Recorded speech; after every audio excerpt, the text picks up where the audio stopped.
In 2020, two Americans woke up in the same country but stepped into completely different futures. One opened their investment app and watched their portfolio surge as stimulus money flowed, markets rebounded, and interest rates dropped to historic lows. Within months, their net worth climbed faster than ever before. The other checked their bank account and felt a knot in their stomach. Hours had been cut. Rent was due. Savings were shrinking. The headlines said the economy was recovering, but their reality felt like survival. Same country, same pandemic, same stimulus checks, but two very different outcomes. This is the story of America's K-shaped economy and why it may not be temporary. Imagine the letter K. The upper line rises sharply upward while the lower line angles down. After the pandemic recession, that is exactly what happened.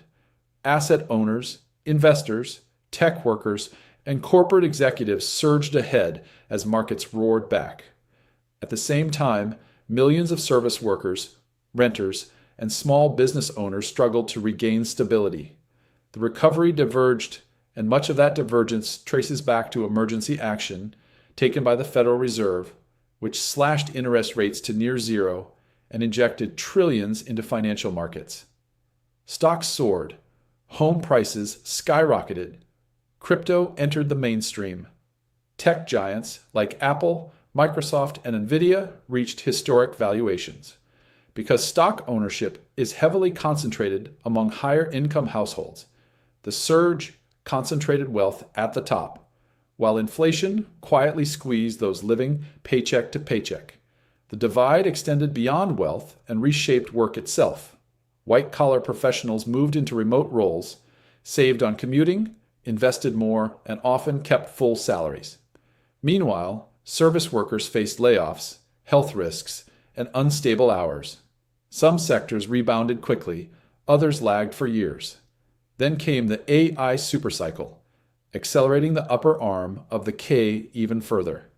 Investment poured into automation, semiconductors, and cloud computing, benefiting companies like Nvidia and driving market gains through a handful of mega-cap firms.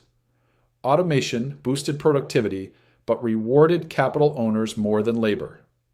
If you designed AI systems, your income likely grew. If your job was vulnerable to automation, your leverage weakened. Housing amplified the divide as well. Homeowners who locked in ultra-low mortgage rates built significant equity as prices rose, while new buyers faced higher prices and higher rates. Renters absorbed rising costs without building wealth, splitting the market between those who owned assets before rates surged and those who did not. Economic inequality is not new in America, but today's version is powered by concentrated asset ownership, rapid technological scaling, limited housing supply, global capital flows, and financial systems that reward ownership at exponential scale. Even if inflation cools or markets fluctuate, these structural forces remain intact. The wealthy continue to benefit from appreciating assets and productivity gains, while wage growth struggles to keep pace. This does not mean America is weak. Corporate profits are strong, innovation is accelerating, and markets remain resilient. But growth at the top does not automatically create stability at the bottom. History shows that when economic gains concentrate too heavily, pressure builds. The Gilded Age was followed by reform, and the Great Depression reshaped financial regulation.